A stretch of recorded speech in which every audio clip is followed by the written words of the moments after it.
ఊ అంటావా అమ్మవా ఊ అంటావా అమ్మవా ఊ అంటావా అమ్మవా ఊ అంటావా అమ్మవా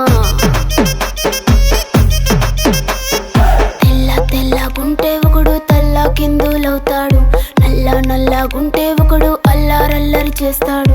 తెలుపు నలుపు కాదు మీకు రంగుతో పని ఏముంది, సందు దొరికిందంటే చాలు మీ మగ బుద్ధే వంకర బుద్ధి. ఊ అంటావా అమ్మవా ఊ అంటావా